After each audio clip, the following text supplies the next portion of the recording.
Fora da política não há salvação. Um canal e podcast para discutir política.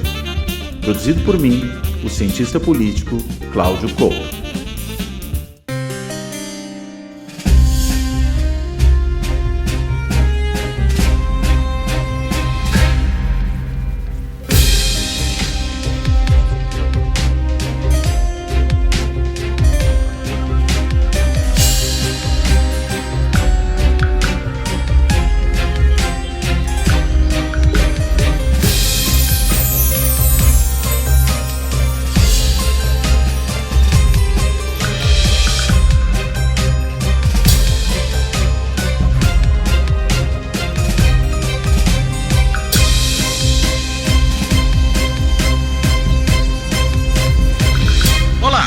Este Fora da Política Não Há Salvação vai tratar dos 100 dias de governo Lula. O que aconteceu nesses pouco mais de 3 meses em que o novo presidente está no cargo? A gente sabe que aconteceram coisas, inclusive, muito graves, como, por exemplo, a intentona bolsonaresca lá do dia 8 de janeiro, o ataque à sede dos 3 poderes, uma tentativa ali, ainda que malfadada, de derrocada do regime democrático no país, de derrubada de um governo legitimamente eleito.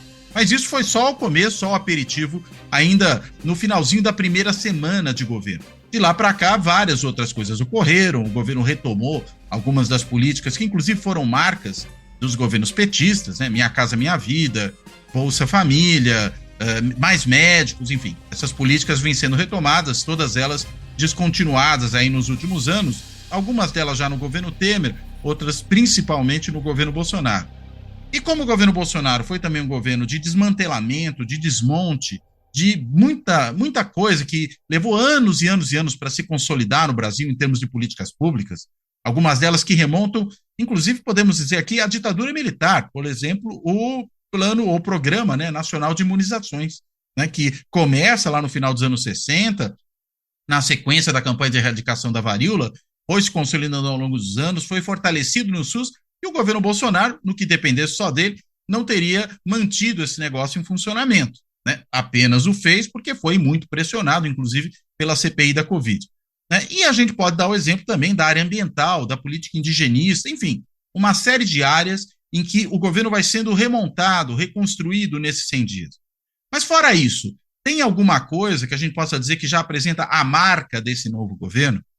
Enfim, para tentar pensar essas questões, discutir esse governo, eu convidei o meu colega, meu amigo de velha data, professor Fernando Abruzzo. O professor Fernando Abruzzo já esteve aqui em outras ocasiões, ele é professor do Departamento de Gestão Pública, o GEP, da Fundação Getúlio Vargas, da Escola de Administração de Empresas de São Paulo, da Fundação Getúlio Vargas, onde ele também coordena um dos centros de pesquisa, o CAPG, que é o Centro de Estudos de Administração Pública e Governo.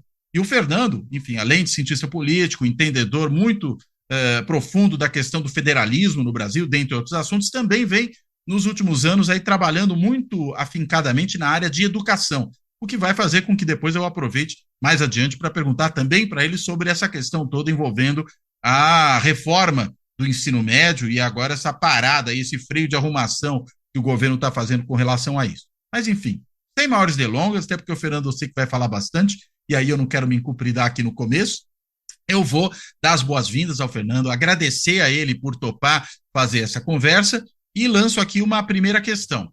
Fernando, o que mudou no Brasil nesses últimos 100 dias? Por favor. Bom, obrigado, Cláudio, pelo convite, prazer estar aqui de novo. Teu programa é super legal de assistir sempre aos finais de semana, digamos, no banho, correndo, há várias formas que eu assisto o seu programa. Mas vamos lá para a primeira pergunta. Olha, acho que tem 5 pontos que a gente pode pensar no que mudou com o novo governo. O primeiro é que nós sabemos hoje que estamos trilhando o caminho democrático. Não é pouca coisa, Cláudio. Se o Bolsonaro tivesse vencido, e os indícios são cada vez maiores, nós estaríamos caminhando mais próximo da trilha da Hungria. Acho que o modelo do Bolsonaro é mais parecido com a trilha da Hungria. E, com isso, nós estaríamos caminhando de uma forma célere para aquilo que ocorre na Hungria, que ocorreu, de certa maneira, que ocorreu na Venezuela, o que o primeiro-ministro de Israel quer fazer em Israel. Assim, é uma trilha contra a democracia. E eu digo, o governo Lula tem qualidades e defeitos, passará por muitos perrengues e desafios, mas sabemos que estamos seguindo o rumo democrático. Isso não é pouca coisa. É claro que ainda não estamos na normalidade completa, Cláudio. Vou dar um dado a você, estava fazendo aqui um trabalho. Nos primeiros 2 meses do governo, o ministro mais citado do governo Lula foi o ministro Flávio Dino, ministro da Justiça. Isto mostra que nós não estávamos e ainda estamos tentando alcançar a normalidade. Mas, de todo modo, essa é a primeira grande mudança. Nós estamos caminhando, sabemos que até o final do governo Lula estaremos na democracia. Claro, podem surgir ameaças, como o 8 de janeiro mostrou, mas acho que elas agora são mais difíceis de se implementar. Elas podem gerar atentados, nós construímos uma cultura do ódio, da violência, mas a quebra da democracia ficou mais difícil. A segunda grande mudança é a mudança da agenda. A agenda do governo Bolsonaro era a agenda armamentista, era a agenda do liberou geral, né, para garimpeiros, madeireiros, todos aqueles que não querem cumprir a lei, não pagar impostos, acabar com o meio ambiente, coisas assim. Era uma agenda de enfraquecimento das instituições de controle e caminho para a autocracia, e era uma agenda de valores, principalmente. Agenda de valores contra a agenda de políticas públicas. Acho que a gente mudou a agenda, até pegaria como primeiro exemplo uma outra agenda, que é a agenda internacional. O Brasil voltou, né? Aliás, nem é o Brasil que diz isso, né, Cláudio? Os outros países que dizem isso. Então, você está mudando a agenda, voltando para a arena internacional com importância, colocando a questão ambiental no centro do desenvolvimento brasileiro, recuperando a questão dos direitos humanos. Direitos humanos não é igual a politicamente correto, como dizia o Bolsonaro. Então, a questão indígena, por exemplo, nos 2 primeiros meses foi central no governo Lula. Então, você está recuperando uma agenda na área social. Então, nesse sentido, a segunda grande mudança é que está mudando a agenda. E as pessoas precisam comparar a agenda do governo Bolsonaro com a agenda do governo Lula. E eu estou falando de 100 dias. A agenda do governo Bolsonaro é construída em 4 anos. Pergunta é, com qual agenda você quer ficar? Muitos podem até dizer, mas a agenda econômica era muito boa. A agenda econômica era uma farsa. Tentar fazer o ajuste sem aumentar salário mínimo por 4 anos, sem aumentar servidor público, criando um monte de, digamos, malandragem orçamentária, roubando o dinheiro dos estados, gastando mal o dinheiro. Isso não é, desculpe-me, acho que o mercado estava muito inebriado ou com medo de qualquer outra coisa. Era isso. Mas era uma agenda mambembe de reforma liberal.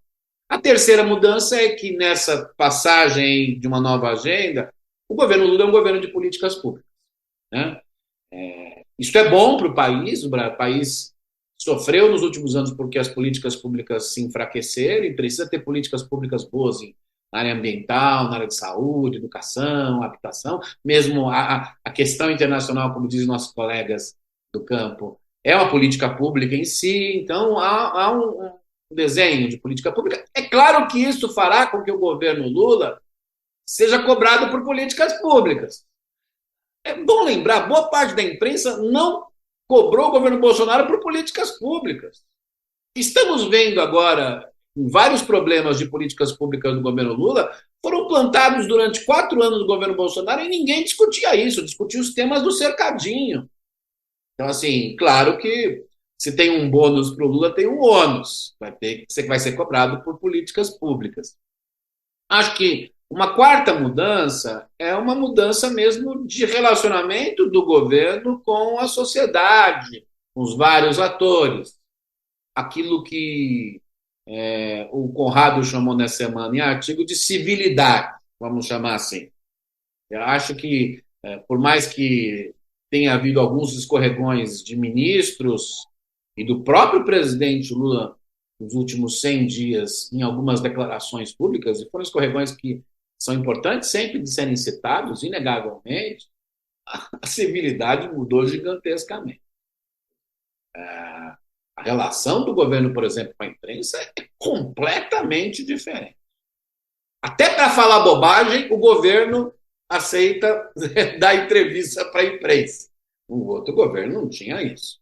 A relação com a sociedade não só é mais aberta, mas é mais empática. Vamos lembrar, nós tivemos uma coisa extremamente cruel na semana, numa creche em Santa Catarina. Nós tivemos episódios similares no período Bolsonaro e a reação do governo foi protocolar e não empática. Não teve nenhum ministro Silvio Almeida falando nós estamos fracassando miseravelmente. A culpa era de outro, não do governo, e continuou, inclusive, disseminando ódio, a violência e as armas. Tem uma civilidade que nós ganhamos que não é pouca coisa, Cláudio. Porque inclusive, essa civilidade que vai permitir um outro tipo de oposição e da nossa parte, com uma lista de crítica ao governo Lula, porque você também escreveu durante os 4 anos do governo Bolsonaro, não era a coisa mais prazerosa do mundo, né? As pessoas imaginavam que fosse, né? Você estava criticando, tal, tem muito motivo para criticar, era muito pesado, inclusive emocionalmente, porque não havia espaço algum para o diálogo, para a empatia, era uma coisa muito pesada. Eu acho que nós estamos saindo desse estágio e que vai permitir um outro tipo de crítica, sempre fundamental. Não há governo ou democracia que deva prescindir da crítica, e eu acho que nós estamos caminhando para isso. E a quinta mudança, fechando esse ciclo aí de mudanças do governo Lula, é que e essa é a mudança que eu acho que ainda o governo Lula, digamos, e dela vou partir dos problemas, ainda não assimilou. O país não é igual à época que Lula governou, Lula 1, Lula 2, e no fundo, eu diria a você que o governo Lula está tentando trazer essas novidades boas que eu falei, né? A novidade democrática, a novidade da agenda, a novidade do governo por políticas públicas, a novidade da civilidade, para um cenário muito diferente, e acho que, nesse sentido, o que mudou é que o governo já não é mais o Lula dos anos 2000. Vai ter que se adaptar, porque o Congresso não é mais o mesmo, o sistema de justiça não é mais o mesmo, a sociedade não é mais a mesma, e, portanto, o governo vai ter que, digamos, nesse sentido que é uma mudança, fazer sob o regime democrático, sob uma nova agenda, políticas públicas, acessibilidade, tudo aquilo que o Bolsonaro não fez, né? Mas não é o mundo que Fernando Henrique legou ao petismo. É essa frase que eu gostaria de deixar.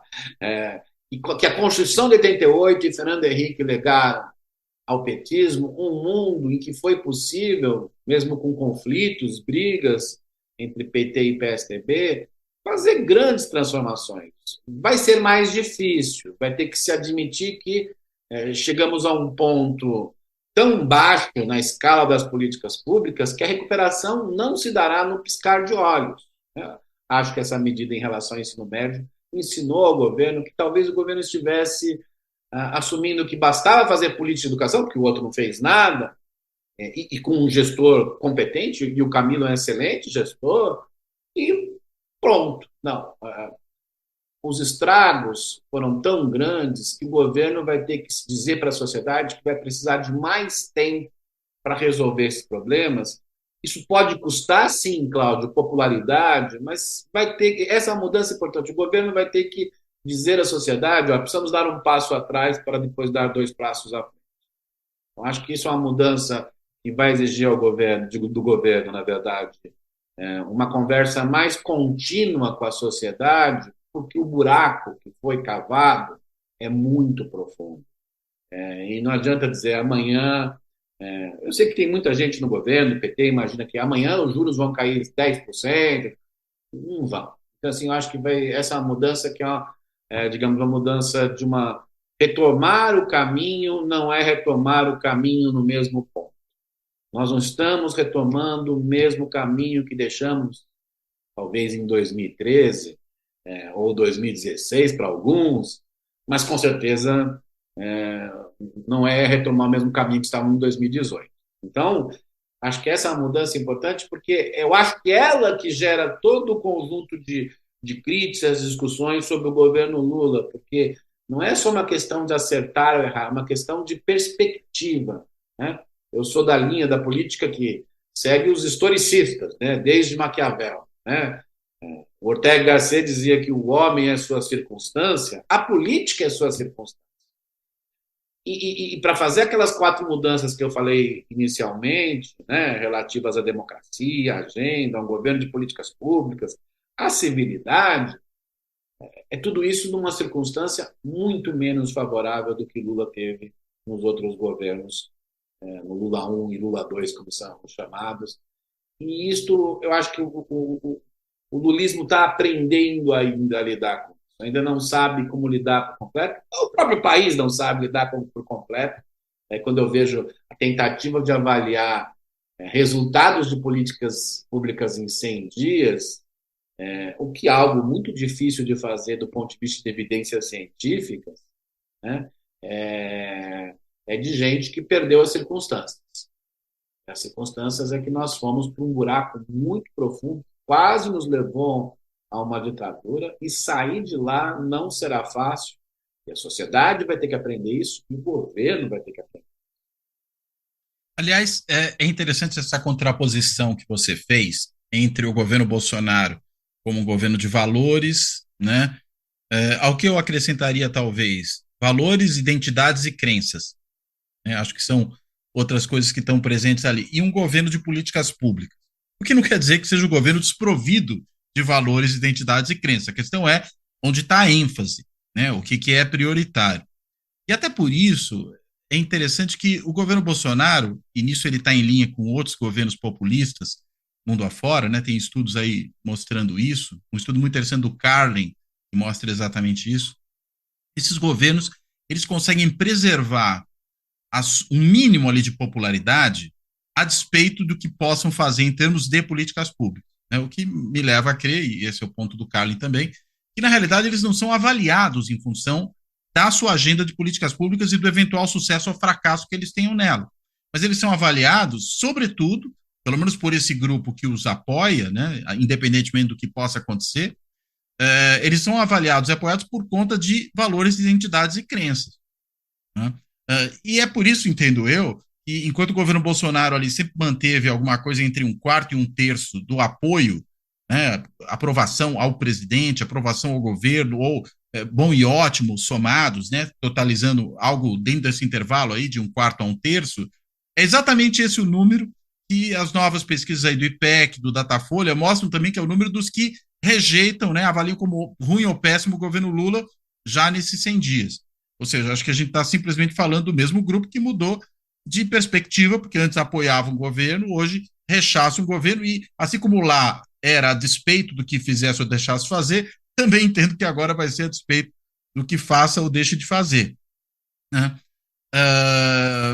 Dá para dizer, então, que quando a gente tem um governo desse, a gente volta à normalidade, na medida em que voltar à normalidade significa um governo que não só se ocupa disso, mas que também começa a ser avaliado pelas pessoas, pela sociedade, em função de entregar ou não entregar, né? De ter ou não ter políticas públicas que produzem resultados concretos. Como é que você enxerga isso, Fernando? Eu acho que primeiro dar um passo atrás a partir do que você falou. De fato, uma parte do eleitorado hoje no Brasil e em outros países tem adotado uma posição prévia aos resultados de políticas públicas, uma posição mais de identidade, para avaliar governos. Talvez isso não... Hoje isso é marcante, mas talvez sempre tenha existido na democracia. Né? Eu me lembro de um texto clássico da década de 80, se não me falha a memória, do Alessandro Pisorno, criticando alguns, digamos, estudiosos eleitorais, que pensavam muito na linha do Reginald Joyce, dizendo assim, a identidade é um fator de voto, é um fator de aglutinação política. O que eu acho que é novo, que é um fator, uma dimensão, né, uma proporção muito grande. Mas, de todo modo, e para depois chegar na tua pergunta, o fato é que as políticas públicas ganharam nos valores na eleição do Bolsonaro. Esse é um fator interessante de pensar. Ganharam por pouco, não foi por goleada. Talvez se fosse por goleada, em outros períodos, como As real, políticas ganharam dos valores no governo Bolsonaro? Como no assim? sentido da eleição de 2022. A Ah, eleição de tá, na eleição de 2022, 2022. no sentido de que Bolsonaro foi derrotado pela fragilidade de suas políticas. Eu acabei de fazer um estudo com alguns colegas, ainda não é publicado, estamos fazendo, sobre as eleições de 2022, comparando o desempenho de governadores do Bolsonaro com o modelo econométrico, e que, no fundo, a gente mostra, muito resumidamente, é que a Covid tirou votos do Bolsonaro e ele foi avaliado pela Covid. Se não foi pelo conjunto dos eleitores, foi, e aí não é só Covid, farmácia popular, merenda escolar, em suma, um conjunto grande de políticas públicas fracassadas no governo Bolsonaro, foi na quantidade suficiente para derrotá-lo. E é bom lembrar, no presidencialismo, perder a reeleição é raro. Trump e Bolsonaro não são só raros como sujeitos políticos com essa nova feição da extrema-direita populista, né? Mas são raros porque perderam a eleição. E perderam porque não tiveram políticas públicas. Isso é importante dizer. De fato, quando a gente olha as novas pesquisas do IPEC, Datafolha, ainda há um conjunto eleitorado que é móvel ainda, mas que no mínimo tem um piso aí de um quinto eleitorado, de 20% do eleitorado, que não está reagindo a políticas públicas, está reagindo a valores, identidades, crenças. Ele pode ser um pouco maior, um pouco menor. Eu diria que ele é menor do que os votos que o Bolsonaro teve, porque ao final o Bolsonaro pegou dinheiro e jogou pelo helicóptero. Se não tivesse feito isso, me parece que a eleição teria terminado no primeiro turno. Era isso que teria ocorrido. É o que o Ciro Nogueira contou para o Bolsonaro, e por isso que ele fez aquilo. Mas, de todo modo, ainda tem uma parcela dura do eleitorado, que é menor que a maioria, que é móvel, mas que é grande, e que é uma barreira de entrada para oposições não petistas e não bolsonaristas. Eu acho que é isso que talvez seja a maior conformação sociológica da polarização. A do termo polarização é sempre muito complexa, tal, coloca no mesmo barco, como se fossem simétricos. A palavra polarização não necessariamente é simétrica, mas o que produz a polarização é que existe um conjunto eleitorado, digamos, mais bolsonarista e mais lulista, e somados, eles constituem uma barreira de entrada para outras oposições ou para outros grupos políticos. Acho que isso é a conformação sociológica mais clara. E aí nós vamos ver se isso vai mudar, chegando ao seu ponto, com o novo governo Lula baseado em políticas públicas. É muito cedo. Quer dizer, pegar uma avaliação do IPEC ou do Datafolha para projetar o futuro é ruim, ela é boa para mostrar uma fotografia do passado recente. Se o governo Lula, por exemplo, conseguir multiplicar bem o número de moradias, que é uma coisa que tem aparecido muito nas pesquisas com eleitores como um problema das classes D, C, isso pode ser que mude a posição relativa dos eleitores, que aquele ponto inicial de 20% do bolsonarismo não cresça tanto. E isto, digamos, pode dar uma força maior ao lulismo. Eu acho que é algo que pode acontecer similarmente nos Estados Unidos no ano que vem, quando as políticas públicas do Biden, todo aquele dinheirama que ele, na verdade, conseguiu aprovar num pacote, vai começar a aparecer mais no ano que vem, com menos inflação, com mais crescimento. Já analistas dizendo que o sistema eleitoral americano é mais complicado por conta do colégio eleitoral, mas isso torna muito difícil o Trump vencer as eleições. E eu diria que se o lulismo fizer políticas públicas com mais moradias, mais escolas de tempo integral, melhor acesso à saúde, a questão ambiental trazendo recursos para as pessoas que moram na região norte do país, se tudo isso for feito, não quer dizer que um grupo básico ali, movido por valores, identidades e crenças, acabe. Mas a sua flexibilidade dos 20% para algo maior diminui muito. E quem tem... Os russos têm uma... Os russos conhecem bastante política no sentido duro da palavra. Eles têm uma metáfora que eu acho muito boa, que O que importa é quem começa com as brancas no xadrez. Quem começa com as brancas é quem governa. O poder hoje disso, o poder de quem está no governo é muito grande. Só que vai ter que, obviamente, ser avaliado e vai ter que se organizar para produzir essas políticas públicas. O grande desafio do governo Lula, claro, num país que está tentando fazer tudo de volta para a democracia, é que nós não voltamos ao ponto, digamos, do período áureo dos 16 anos de Fernando Henrique Lula.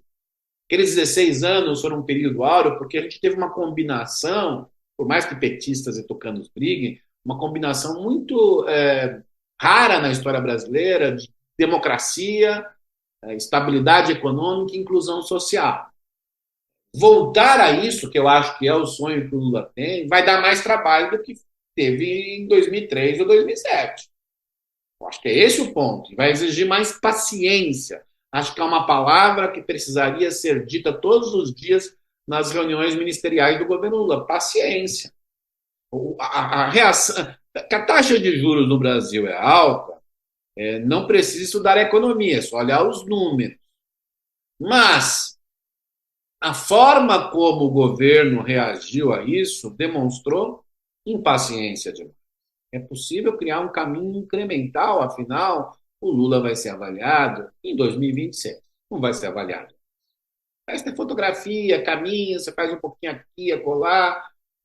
O Congresso não vai jogar completamente, ele é muito mais independente, forte, podemos falar sobre isso, mas ele não vai jogar completamente contra o Lula, porque tem eleições municipais em 2024, eles precisam ter payoffs, eles precisam ter coisas para oferecer para os eleitores, não são loucos. O Arthur Lira, a última coisa que ele é louco. Então, assim, faltou paciência. Essa coisa do ensino médio, é porque a palavra revogar é uma palavra meio burra, na verdade. Revogar significa voltar ao que era antes. Voltar ao que era antes era um desastre, os dados mostram isso. Mas vai ter que ter muito mais paciência para implementar isso, né? A ideia de que com alguns ajustes ia funcionar rapidamente em 2023 me parece que não é verdadeira. Acho que vai exigir um grau de paciência que eu vejo em figuras como o ministro da Fazenda, né? Até fui nessa semana num encontro com investidores, falar sobre política, e o ministro foi falar também lá. O grau de paciência, Cláudio, que ele tem demonstrado é impressionante. E eu acho que é ele que deveria ser o espelho do restante dos ministros. Paciência, tem que ser, digamos, falar as coisas importantes de forma contundente, quando necessário, como o ministro Silvio falou essa semana, muitas vezes a ministra Marina tem falado, o ministro Fábio Dino, mas com paciência, porque o ponto de partida é muito ruim. É muito ruim.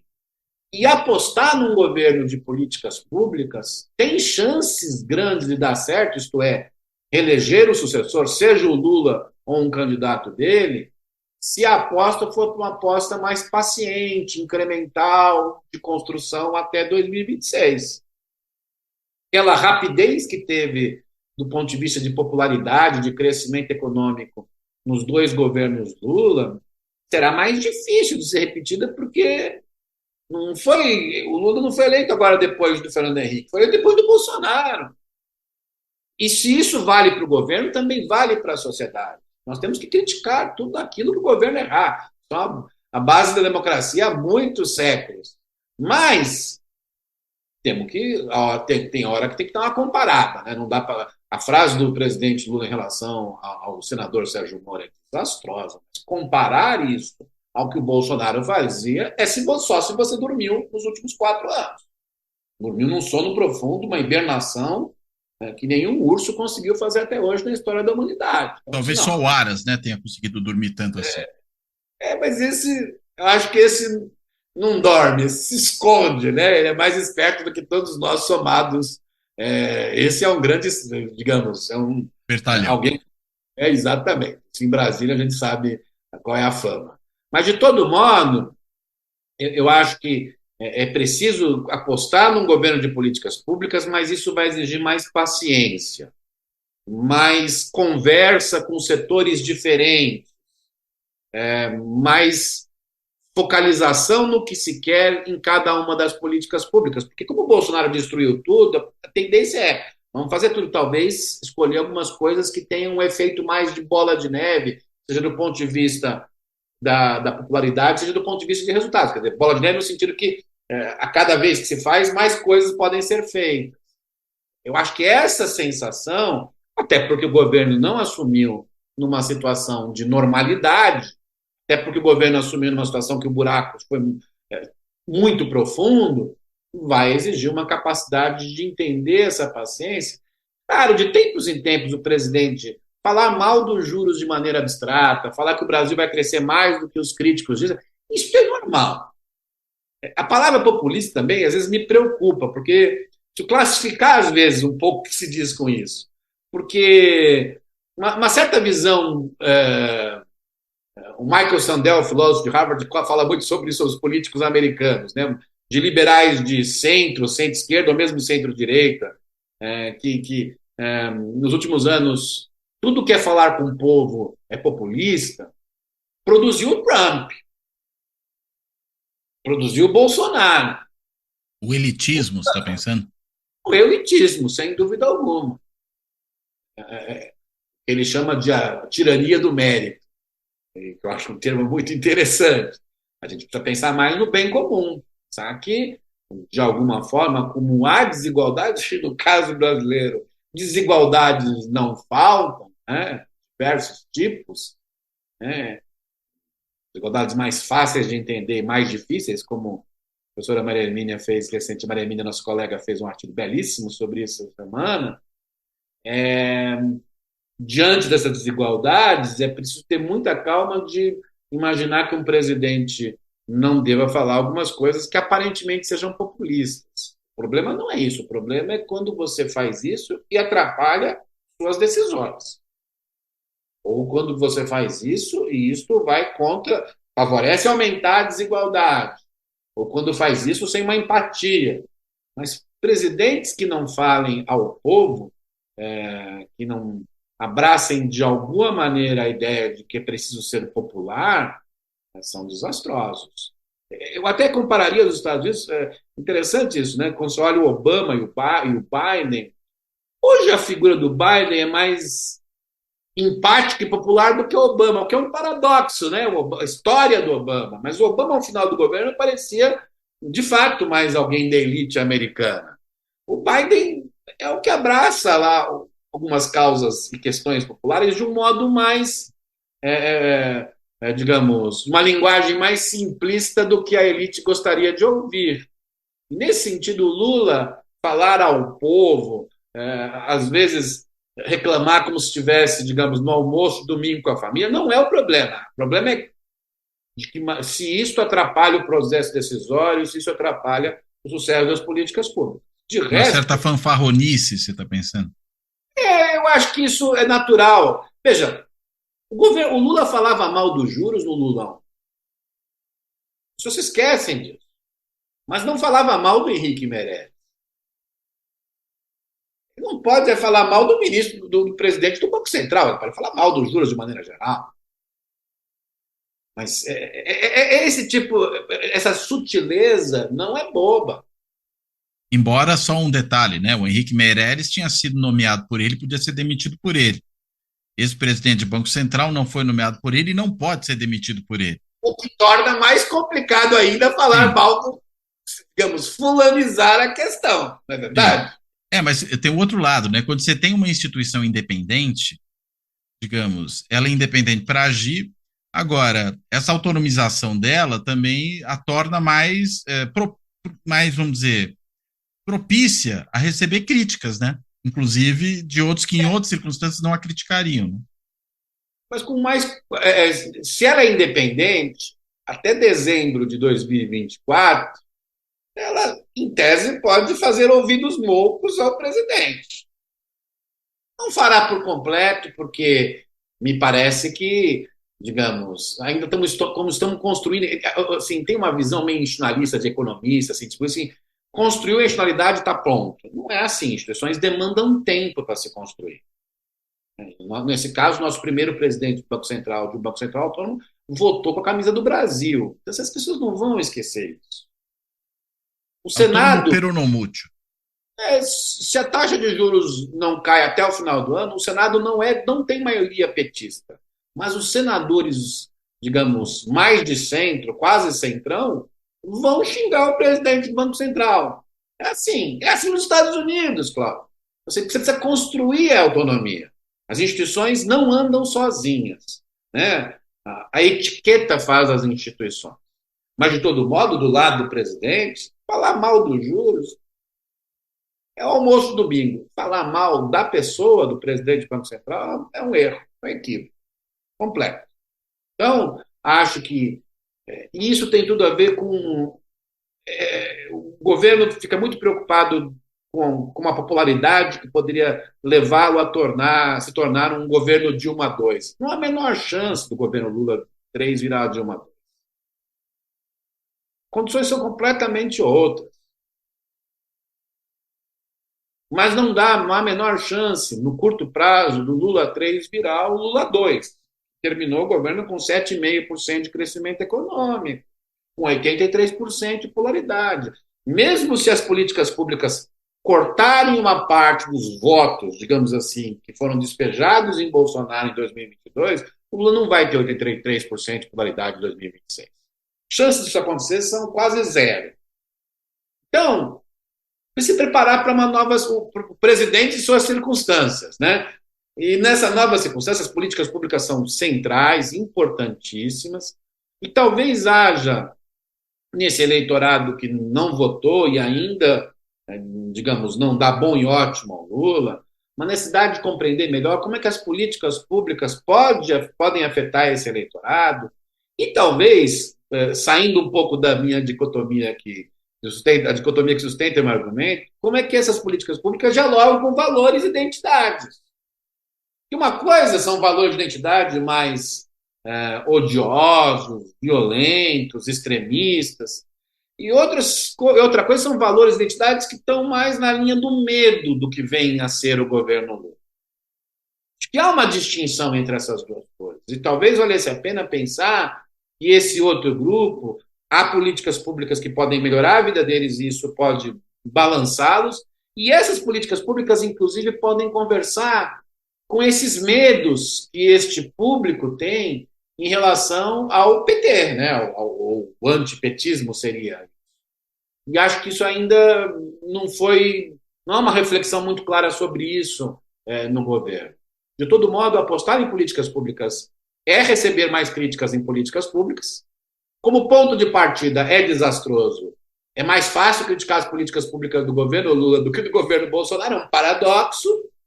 Porque há políticas públicas. Porque há políticas públicas. É isso, pô. Não estamos discutindo cloroquina mais. Estamos discutindo políticas públicas. Então, isso vai exigir um grau de paciência, de conversa maior. Me parece, é claro que é muito importante o trabalho que o governo Lula tem feito, que o ministro Padilha tem feito com o Congresso. Acho que é um trabalho muito difícil, porque é um Congresso muito diferente do que Fernando Henrique e Lula receberam, por razões institucionais e por razões conjunturais.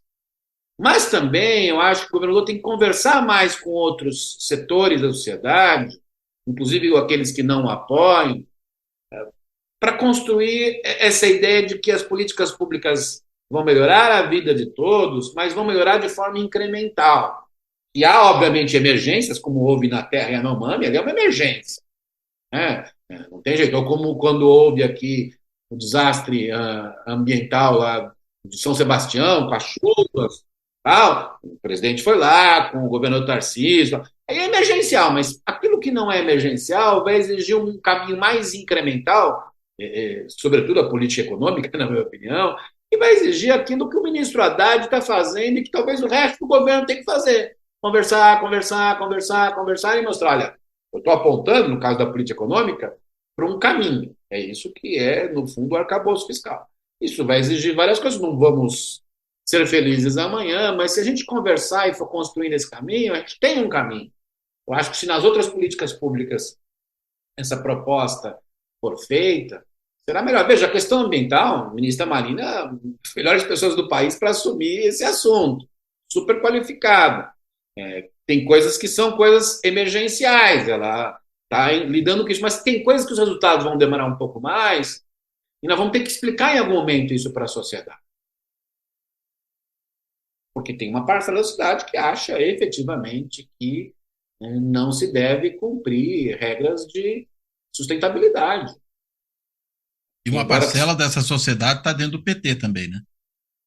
talvez esteja dentro do PT. Embora eu A gente está fale, falando da sustentabilidade ambiental e não da sustentabilidade econômica, né?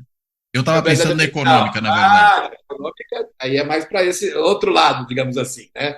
Mais para a esquerda. Mas, assim, se o Brasil não cumprir e não tornar a sustentabilidade ambiental num ativo, e tem tudo, e já está transformando já num ativo, um ativo de geopolítica, um ativo econômico, né? Com o Fundo Amazônia voltando, com todo o trabalho que está sendo feito, o Brasil não tem futuro. Ponto. O resto é conversa para papai dormir. Aliás, aqueles, por exemplo, no setor agronegócio que discutem se vale ou não essa questão da estabilidade, se não é exagero politicamente correto, se não cumprirem, os chineses não vão comprar mais deles e eles vão empobrecer. Vão ganhar Bolsa Família. Assim, não, tem que pensar. Se houver dinheiro para o Bolsa Família. É dinheiro. E nós temos que ter um novo caminho. Então, mas só que isso vai exigir uma mudança. Nem tudo vai correr na velocidade que gostaríamos, porque o ponto de partida é muito desastroso. Eu acho que isso tem que ser explicado à sociedade, conversado continuamente com a sociedade, e o próprio governo tem que ter essa paciência de, sim, a emergência, firmar posições, né, de valores sobre saúde, nós temos que ter vacinação para todo mundo, nós temos que ter escola de tempo integral para o máximo possível de alunos no Brasil, mas que o caminho vai demandar um tempo. Acho que isso talvez falte nesse momento ao governo, porque em 100 dias avaliar se alguma política pública teve impacto é desconhecer metodologia qualitativa e quantitativa de avaliação de programas de políticas públicas. Mas é preciso, o que se pode avaliar é o que se aponta para o futuro. Eu acho que tem várias coisas positivas que se apontam para o futuro, e já há um delta, porque também a posição anterior era muito negativa, mas ainda falta ter um caminho para o futuro centrado em políticas públicas, um caminho mais incremental. Isso vai exigir paciência dos gestores e conversa com a sociedade. Agora, é interessante, né? Você acabou de falar de novo da paciência, né? Que as circunstâncias pedem, né? Talvez, inclusive, pelo legado que esse governo recebeu, né? Mas que parece que pouca gente do governo, pelo menos até agora, tem mostrado ter. Falando especificamente do presidente Lula, né? Passou quase 2 anos preso, né? Já está mais velho do que estava, evidentemente, nos seus 2 governos anteriores. Está faltando paciência para o presidente Lula, então? É um presidente menos paciente do que já foi? É porque também as circunstâncias mudaram, não só as circunstâncias etárias, as circunstâncias de uma prisão de mais de 500 dias, eu não tenho a menor ideia de qual impacto pessoal isso possa ter, mas imagino que seja sempre profundo. Mudaram as circunstâncias externas a ele também, não só internas a ele. Né? Muitas vezes se discute, porque ele está mais velho, passou pela prisão. Não tenho a menor dúvida que isso pode ter impacto, mas o cenário que ele enfrenta hoje é muito diferente do cenário dos 2 primeiros governos. Muito diferente. Você pode até lembrar, mas na época do mensalão, por exemplo, onde houve o maior, assim, no governo, a briga, a oposição, compare aquela oposição com o bolsonarismo, gente. Aquela oposição estava, digamos, de calça curta, né? No jardim da infância, né? Outro dia, acho que foi o Chico Alencar, né, nosso querido deputado do PSOL, falou assim, que saudades, né, daquela oposição, né? Saudades do ACM Neto reclamando da Câmara. Era isso. Assim, nós temos um cenário diferente. Compare aquela Ferreira, né? Exatamente. Compare isso. Então, eu acho que as circunstâncias mudaram. Veja, o que mudaram nas circunstâncias? Primeiro, nós tivemos nós temos uma situação que nós estamos reconstruindo a democracia. Isso não é fácil. Isso envolve justiça criminal, né? Prisão, inelegibilidade. Isso não é um trabalho. O ministro da Justiça hoje concentra-se muito em talvez 80% do tempo dele na questão democrática.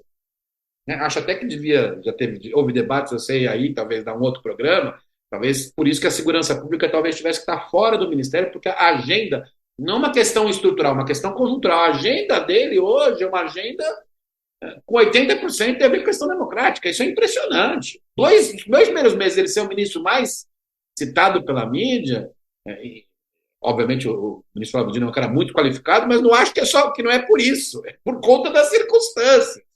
Então, eu acho que isso tem um ponto aí que é uma coisa, que é uma novidade. Portanto, primeira novidade. Segunda, o PT falou da herança maldita na época do Fernando Henrique. Não tem ideia do que é herança maldita, né?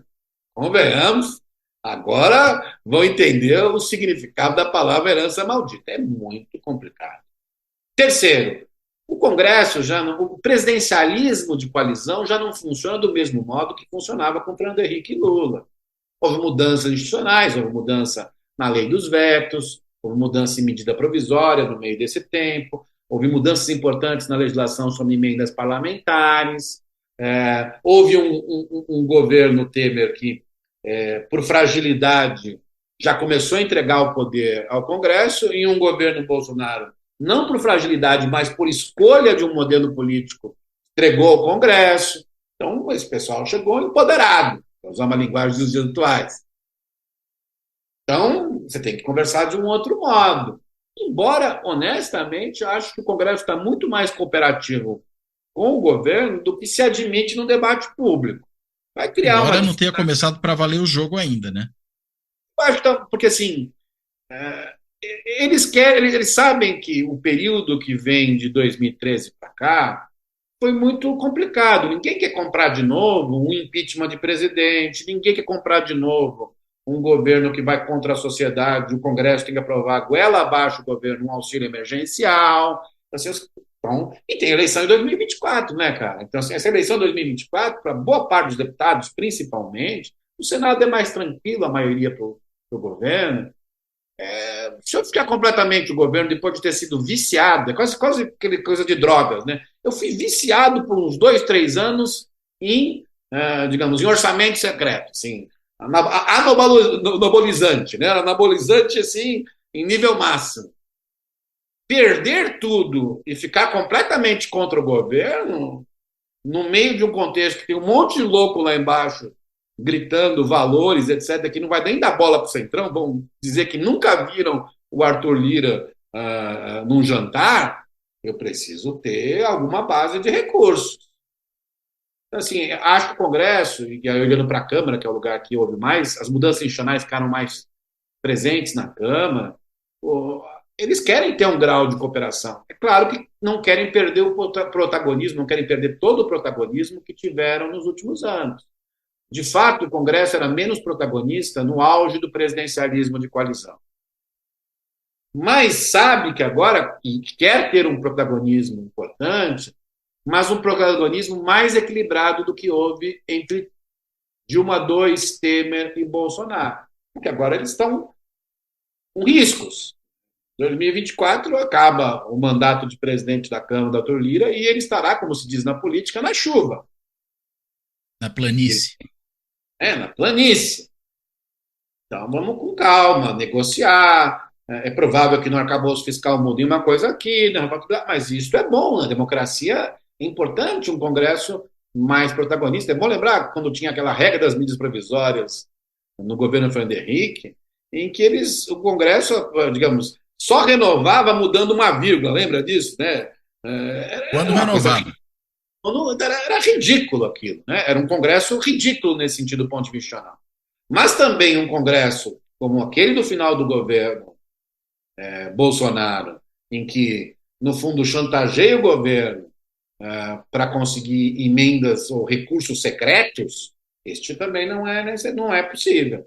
Acho que vai ter que encontrar um meio do caminho, e acho que há espaço para a cooperação se o governo tiver espaço para conversar. Então, acho que é isso. E uma outra mudança importante, que foi o que iniciou boa parte da nossa conversa, de fato, tem uma parte da sociedade, como eu falei, cujo piso é 20% e o teto é maleável, que é muito refratária ao governo Lula, mais refratária, Cláudio, do que era em 2003 ou 2007, ou em 2011 com Dilma. E refratária não pelo 100 dias, se alguém disser que em 100 dias mudou os resultados, peguem os primeiros 100 dias do governo Bolsonaro. as políticas públicas resultarem em alguma coisa. É negativo, né, o resultado. Mas é porque tem valores ali, identidades muito cristalizadas por um processo político de polarização, né? Esses substratos sociológicos. Isso é muito novo. Talvez houvesse uma crença, dado que o Lula teve popularidades muito altas em seus governos, mesmo aquela queda que teve no Mensalão, você deve lembrar, depois teve uma subida muito alta em 2006, de que esse cenário da eleição, de uma vitória por quase 2% de diferença, mudaria muito rapidamente. Eu não acho que há chance de mudar muito rapidamente. Há chance de mudar, não para os mesmos patamares de Lula 2, por exemplo, e essa chance depende muito de política pública e conversa com a sociedade, e paciência, né, nesse processo, mas não dá para mudar do mesmo modo. Então, assim, essa é uma novidade que o governo ainda não assumiu. Quando você perguntou, né, o Lula já não é mais o mesmo? Claro, do ponto de vista pessoal, não é mais o mesmo na idade. Acho que às vezes tem que, inclusive, pensar nisso, colocar em 200 coisas ao mesmo tempo, no mesmo dia. Se eu tivesse a idade dele, eu brigaria com alguma pessoa no final do dia, qualquer que fosse a pessoa, meu humor estaria lá embaixo. Vamos ser honestos. Mas, para além disso, ele passou por mais de 500 dias na prisão. E isso é uma coisa que as pessoas absorvem, mas ele vai ter que absorver com o tempo. Né? Pergunta por que ele não é o Mandela, que passou 25 anos, né? Um pouquinho mais de tempo, digamos assim. Cada um absorve de um jeito, demanda um tempo para absorver isso, mas, de todo modo, eu acho que mais do que as questões internas, subjetivas, o que mudou são as condições externas, objetivas, circunstâncias, mais do que o homem Lula. E aí ele vai ter que lidar com essas novas circunstâncias. São circunstâncias diferentes em relação ao período em que ele governou com... Ele e Fernando Henrique governaram ali um período áureo, 16 anos, em que o país, mesmo com críticas, problemas, etc., parecia ter um caminho. E toda vez que melhorava um pouco algum tipo de resultado de política pública, o governo aumentava a pluralidade, fosse Fernando Henrique, fosse Lula. Aparentemente, esse caminho não está nos esperando na esquina. Podemos até reconstruir esse caminho, mas não está na próxima esquina. Isso vai exigir conversa, paciência e políticas públicas. E dentre essas políticas públicas, né, uma das que foi mais atacada durante o governo Bolsonaro foi a área de educação. Né? A gente teve ali 4 ministros da educação que, somados, talvez não dessem um. Começar pelo ministro Vélez, depois o Weintraub, né? Depois aquele que passou muito rapidamente ali, o Decotelli, né? Finalmente ali o ministro Milton Ribeiro, que se envolveu ali com as barras de ouro dos pastores lobistas. E o fato é que muita coisa não se fez ou se desfez. Né? E uma das coisas que não se fez foi dar sustentação, dar suporte aos governos subnacionais para implantar essa reforma do ensino médio que foi ainda aprovada durante o governo Temer, né? Agora o governo resolveu, né, o governo Lula, fazer um freio de arrumação, vinha sendo também muito pressionado pela sua própria base social, uma série de especialistas aí no tema tem dito, né, já ouvi a Priscila Cruz falar sobre isso, já ouvi o Alexandre Schneider falar sobre isso, enfim, vários outros especialistas falando, apontando que talvez fosse realmente útil fazer esse freio de arrumação, porque o projeto imaginado, independentemente de entrar em vários dos méritos dele, mas ele sequer conseguiu ser implantado. Né? Como é que você analisa essa situação, Fernando? Você que tem estudado tanto educação. Olha, eu acho que assim, a primeira coisa, o Ministério da Educação foi fechado por 4 anos. Né? Na verdade, tinha uma porta aberta, uma janela, que era o FNDE para distribuir dinheiro para a roubalheira de políticos que apoiavam o Bolsonaro. Pouca gente fala, mas assim, a educação foi um antro de corrupção. Como a CGU também estava trancada, o seu chefe era, na verdade, um amigo do presidente, como o Tribunal de Contas da União também estava dormindo, mas, assim, corrupção grossa houve no Ministério da Educação. Bom, as Bíblias são apenas um pequeno detalhe, os pastores amigos da primeira-dama são apenas um pequeno detalhe dessa grande corrupção, que foi a única coisa que o Ministério da Educação fez por 4 anos. Ora, você tem o Brasil, é bom lembrar disso, né? A provisão educacional, ela é basicamente, na educação básica, ela é basicamente subnacional, estados e municípios. Pequena provisão no ensino médio federal, mas ela é estados e municípios. Só que o Brasil é muito desigual territorialmente. Então, isso dá um papel ao MEC, como dá ao Ministério da Saúde em outras políticas, um papel de coordenação federativa muito grande. Quando se fica um período de 4 anos sem coordenação federativa, com o MEC fechado, e bom lembrar, né, com pandemia, esses meninos que estão no ensino médio agora ficaram 2 anos ou mais sem aula. Tiveram, não foi educação, foi alguma coisa mínima. Então, quando você tem um processo como esse, não dá para dizer que você vai voltar em 2023 ao mesmo estágio que estava em 2018. Isso é uma questão, na juventude eu dei aula de física, né? Você não é, mas simplesmente, né? Os vetores mudaram o ponto inicial, o T em que você estava. Eu acho que, claro, isso é muito triste para quem assume o ministério, porque significa que antes de colocar coisas legais andando, tem que fazer uma reconstrução que demanda um tempo maior do que os gestores do MEC, muitos deles acostumados a fazer coisas fantásticas, boa parte da equipe fez um trabalho maravilhoso lá no Ceará, né? E que também era um trabalho de mais de década. Você possa rapidamente apresentar o resultado quando eu acho que as chances de apresentar um bom resultado, por exemplo, na reforma do ensino médio, são muito pequenas. Por que são muito pequenas? Primeiro porque as normas, a ideia geral de reformar o ensino médio não começou com o Temer, começou com a Dilma. É bom que se diga isso àqueles que são contrários. A discussão do governo Dilma. E a ideia geral de flexibilizar o itinerário dos alunos, apostar em talentos diversos, apostar numa combinação de ensino regular com um ensino profissional, de criar, digamos, um Enem mais diversificado para avaliar os verdadeiros talentos, afinal, quem vai fazer algumas coisas em humanas não precisa saber exatamente a mesma coisa de física do que um engenheiro, etc, etc. Todas as ideias, Cláudio, estavam no governo Dilma sendo discutidas. Os gestores estão aí, podem ser entrevistados. O governo Temer levou adiante isso, como a BNCC implementou. Eu acho que implementou de uma forma errada, por medida provisória, sem o debate. Essa ideia de, às vezes, acelerar mudança de política pública significa enfraquecer a implementação. Eu sempre digo problema da paciência. É o problema da paciência. Né? Acho que isso é um equívoco. A regulação em si foi muito frágil. A regulação que veio a seguir, feita pelo governo Temer, foi muito solta. Os estados, né, que se resolvam. O Brasil é muito desigual. Desigual não só economicamente, financeiramente, mas de capacidades estatais dos governos subnacionais. É muito desigual. Tenho escrito isso e outros colegas. É muito desigual. Então, o MEC deixar um jogo de laissez-faire para os estados e municípios é aumentar a desigualdade. Aí chega o governo Bolsonaro, senta no negócio, não faz nada e piora a desigualdade. Você casa duas pragas bíblicas, né? O governo Bolsonaro e a pandemia. É claro que o Ministério da Educação pegou uma situação periclitante. A palavra revogar é ruim, porque supõe que você está voltando digamos, ao antigo modelo, que era desastroso, evasão altíssima, o Enem com um resultado muito desigual, a desigualdade enorme entre educação pública e educação privada. De todo modo, nós vamos ter que mudar a temporalidade de implementação dessa reforma. Não há como. Vamos fazer até 2024. Reformas precisam do quê? De meios, de insumos.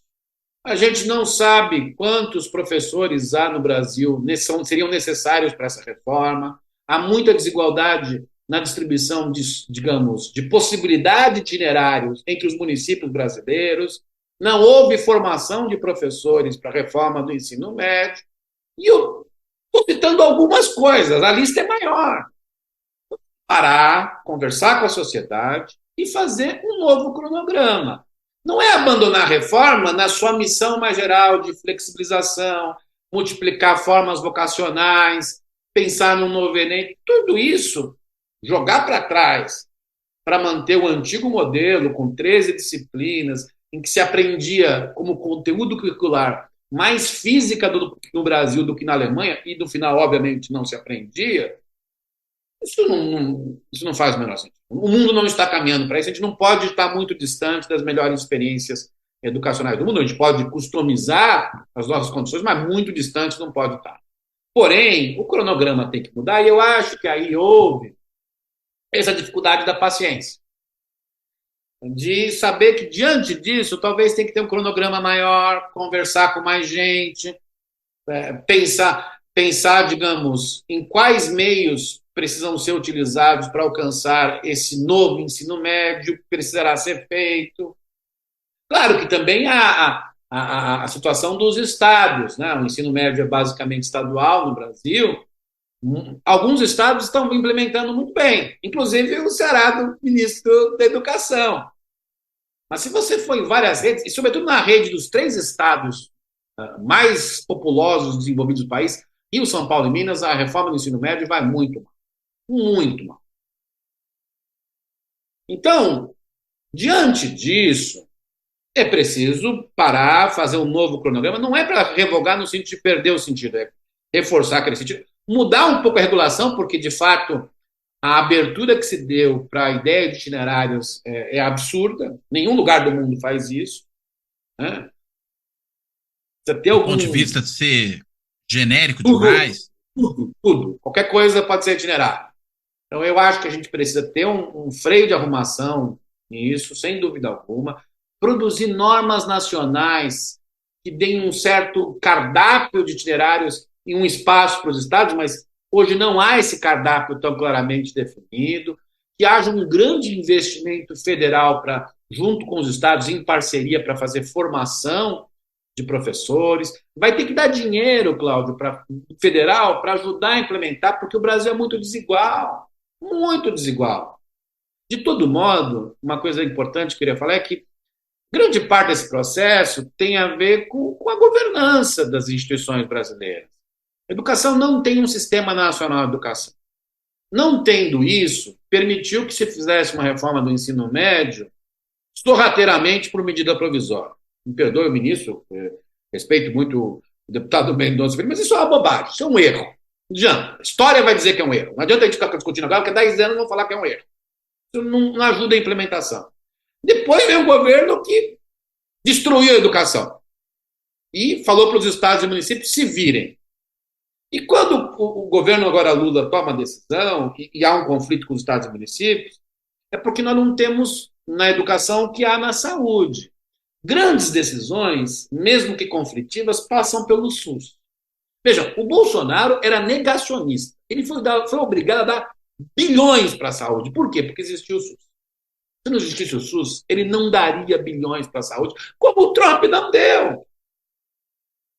Então, assim, se nós tivéssemos uma governança do Sistema Nacional de Educação, uma articulação mais clara entre o governo federal, os estados e municípios, e um espaço importante também para a sociedade participar, nós poderíamos fazer de forma mais incremental as reformas educacionais no Brasil. Incremental, as pessoas pensam, mas isso então nunca vai acontecer. Implementar errado é negativo em termos matemáticos.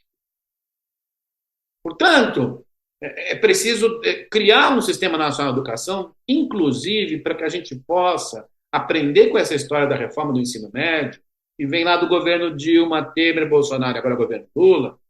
Se a gente tem estruturas que dão maior sustentabilidade temporal das políticas públicas, mesmo quando vem governos desastrosos e calamitosos como o do Bolsonaro, você consegue segurar alguma coisa. E quando vem um governo para reconstruir, que é o governo Lula vem para reconstruir, é isto o sentido dele, ele pode reconstruir de uma forma mais incremental, de uma forma mais racional sobre as possibilidades. Porque, assim, eu entendo alguns estados, nós já estamos fazendo alguma coisa, e o governo federal não disse que eles precisam parar de fazer o que estão fazendo, mas quando você olha a desigualdade do ensino médio no Brasil, o que você está dizendo? Dependendo de onde você nasce, você tem uma educação completamente diferente. Está rasgando a Constituição. E dependendo de onde você nasce, você vai ter uma desigualdade enorme em relação ao Enem. Está rasgando a Constituição. E dependendo de onde você estuda, numa escola pública, uma escola privada, eu vi recentemente alguns itinerários, Cláudio, de escolas privadas de elite em São Paulo. E olhei o que está sendo feito na rede pública estadual de São Paulo. nós estamos aumentando a desigualdade no próximo Enem. Já era grande, está aumentando. Diante disso, todos queremos um ensino médio mais próximo do que há em boa parte do mundo. Vamos mudar o cronograma e fazer um diagnóstico sobre os meios e aproveitar e criar uma governança de longo prazo. E esse eu quero pegar desse ponto particular para falar de maneira geral do governo Lula. O governo Lula também tem uma responsabilidade de criar estruturas institucionais que se sustentem para além do governo Lula. Escrevi recentemente um artigo sobre presidencialismo de coalizão. O governo Lula tem uma responsabilidade, não agora em 2023, mas ao longo do governo, de reconstruir as relações com o executivo e com o legislativo, de reconstruir as relações com o Ministério Público, reconstruir as relações com a federação, para que em 2027, se não for o Lula, nós não voltemos a um mundo caótico de Bolsonaro. Tem um papel aí de reconstrução, por isso a paciência é muito importante, a conversa é muito importante, o incrementalismo é muito importante, de reconstruir instituições que valham para além do governo Lula. Fico muito feliz quando volto o conselhão, em estruturas que estão, digamos, conversando mais com a sociedade, pensando para além do dia a dia da política e do jornalismo. Isso é muito importante. Mas eu acho que também é importante pensar em cada ponto da política pública aquilo que se sustente por mais tempo. Fazer Sistema Nacional de Educação, por exemplo, é um caso nesse sentido. Repensar a coisa das emendas parlamentares junto com o Congresso, não é contra o Congresso. Contra o Congresso já é, por definição, antidemocrático. Desculpe os tecnocratas da economia e da ciência política. É muito importante, para que a gente não fique, governo a governo, discutindo no STF qual vai ser o modelo de emenda parlamentar, Cláudio. Não podemos fazer isso. Já reclama da STF, mas um dos principais alimentadores das loucuras desse modelo decisional é o sistema político. Então, nós temos que mudar isso. Vamos fazer uma governança, digamos, mais estável, que cria um regime de políticas públicas mais estável no longo prazo, como está sendo proposto na área econômica. O arcabouço fiscal que está sendo feito pelo ministro Haddad não é para o governo Lula. Tem que parar com essa discussão. É para que a gente tenha um arcabouço de mais longo prazo, que seja mais sustentável, que seja mais crível do que foi o teto de gastos. O teto de gastos não era sustentável, não era crível, inclusive se Bolsonaro não fosse presidente. Todo mundo sabia disso. Aliás, basta olhar aquilo do teto. Nos primeiros 2 anos, o Temer foi mais ou menos salvo pelo teto. Digamos, as maldades viriam depois. Isso não existe. Isso não existe. Então, nós temos que, portanto, criar um arcabouço fiscal e vá além do mandato do presidente Lula, mas que seja crível. A ideia é assim, vamos fazer tudo. Não funciona. Nós temos que ser mais incrementalistas na forma como vemos políticas públicas e instituições no Brasil. Nós temos muito esse negócio, essa falta de paciência, tensão. Qual é a próxima reforma política que vai salvar o país? Menos. Vamos ser mais incrementalistas, mais pacientes e pensar naquilo que gera uma coisa sustentável e crível ao longo do tempo. Muito bom, Fernando. Ótima conversa. Eu te devolvo agora a palavra para você, enfim, se tiver ainda algum ponto que, porventura, a gente não tiver tratado, você possa trazer. E, claro, também aí você emenda as suas considerações finais, por favor.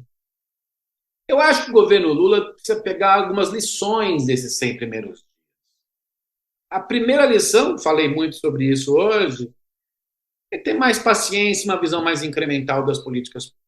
Acho que é preciso isso. O governo Lula, assim, sendo muito honesto, a não ser que aconteça uma hecatombe, uma pandemia, uma recessão gigantesca, não vamos nem chegar nisso, não vai perder muita polaridade, porque a polarização, em parte porque a polarização está aí, é um ponto, está ali. Ela tira uma parte e dá outra, né?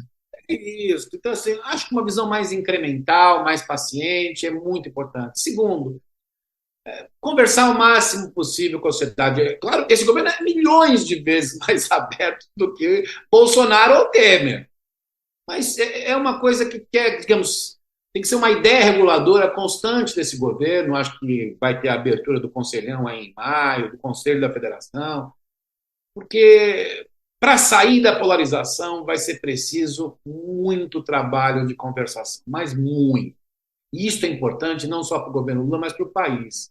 E, por fim, eu acho que tem uma coisa importante, não adiantar, digamos, muito rapidamente, problemas políticos de 2026. Acho que é a última coisa que eu queria falar. Acho que essa é uma lição dos 100 dias. Quando eu comecei a ver jornalista falando quem era o candidato do Lula em 2026, me Um parece pouco que cedo, isso né? é extremamente cedo. Né? Política é muito dinâmica, é muito dinâmica. Agora, os candidatos do campo da direita já estão também se apresentando, até eu diria, com mais força, né? Zema, Tarcísio. Eu Já se acho que fala eles muito deles, né?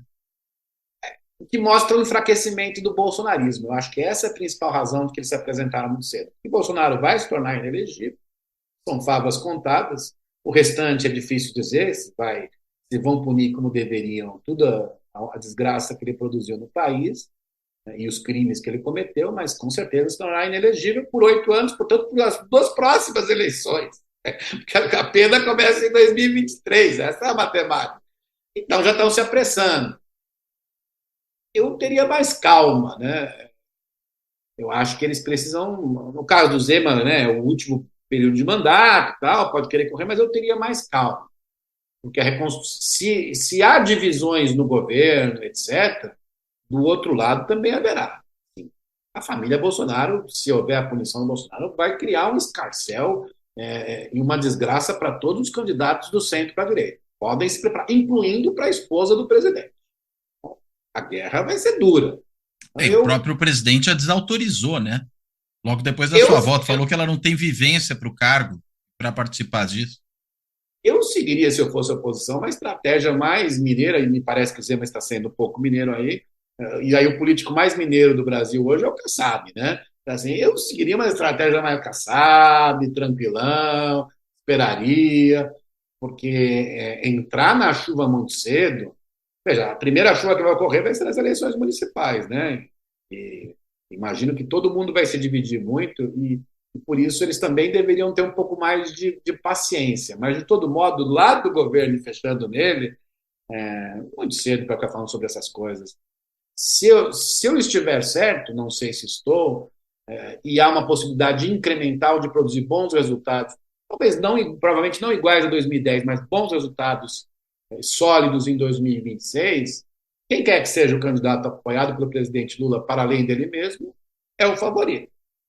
Mas, para isso, precisa construir um caminho incremental. E uma das coisas que atrapalham é o fogo amigo. E que não tem faltado o fogo amigo nesse governo é impressionante. O pessoal está precisando ir mais para terapia, etc., porque é muito descompasso. Então, não que seja uma novidade em governos petistas, né? Não é uma novidade. Bom, você estudou lá do governo da Luiza em 88, era impressionante, e isso continua, né, Cláudio? Então, esse é um dos aprendizados que o PT precisa ter, que parte da sua derrocada na década passada, tem muitos fatores, dá um outro programa, mas uma parte é culpa da dificuldade do PT construir consensos internos e parar com esse jogo de guerra eterna de fogo amigo. Se o PT não aprender isso, talvez não agora, ganha em 2026, mas se continuar nessa lógica, pode ter uma segunda derrocada na década seguinte. Precisa aprender, precisa ter uma lição, digamos, mais tancrediana de política, né? Embora o Tancredo não conseguisse ensinar nem o Neto, mas, em suma, uma lição mais tancrediana. Mas acho que ninguém conseguiria, né, pelo jeito. Acho que também não, nesse caso. Mas eu acho que uma lição mais tancrediana. Qualquer reforma do sistema educacional não daria conta disso. Eu acho que uma visão mais tancrediana, mais low profile, e que eu acho que hoje no governo, por incrível que pareça, a pessoa que mais representa isso é aquela que aparentemente menos poderia representar, porque é a coisa mais complicada de qualquer governo. É o ministro da Fazenda. Eu acho que deviam olhar todo dia como é que o ministro Fernando Haddad tem se comportado sob um bombardeio de Ucrânia e Rússia, e ele no meio, e tem se saído com uma tranquilidade, com uma paciência impressionante. Se todo o resto do governo, os líderes do PT no Congresso fizerem isso, a chance de reeleição aumenta muito. Bom. Fernando, muitíssimo obrigado pela conversa, super interessante, como já era esperado, evidentemente. né? E acho que a gente sai daqui com uma avaliação bem mais exata aí do que foram esses 100 dias e do que a gente pode esperar do próximo período, né? Muito mais do que 100 dias, né? Evidentemente, mas do que vem pela frente. Bem, e aí, além de agradecer ao Fernando, eu quero, como sempre faço aqui no final, agradecer a todas e a todos que têm acompanhado Fora da Política Não Há Salvação, seja no canal do YouTube, seja nas várias plataformas de podcast em que ele está disponível, são mais de 20 plataformas em que ele pode ser escutado, e claro, também agradecer a todos e a todos que têm apoiado aqui o projeto do canal pelos mais variados meios que possibilitam isso, né? Seja o botãozinho lá do Valeu Demais no canal do YouTube, aquele botão do coraçãozinho que permite ali que se dê uma contribuição pontual para o projeto aqui do canal, seja se tornando membro do Clube dos Canais e assim fazendo uma contribuição periódica do valor que achar razoável fazer, seja de forma muito parecida fazendo uma assinatura simbólica do Fora da Política Não Há Salvação no site do benfeitoria.com, ou ainda, para quem tem optado por esse outro caminho, fazendo um Pix, né, para a chave Pix do Fora da Política Não Há Salvação, que é também o e-mail de contato do canal para quem quiser mandar algum tipo de mensagem, sugestão, crítica, contribuição, o que for, né, que é contato@fora da política não há salvação.info. Repetindo, chave Pix e e-mail de contato, contato@fora da política não há salvação.info. Bem, então, de tudo isso, eu reitero meu agradecimento ao Fernando, me despeço dele e me despeço de todo mundo aí que nos acompanha. Até a próxima.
Fora da Política Não Há Salvação.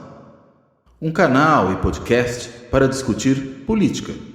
Produzido por mim, o cientista político Cláudio Couto.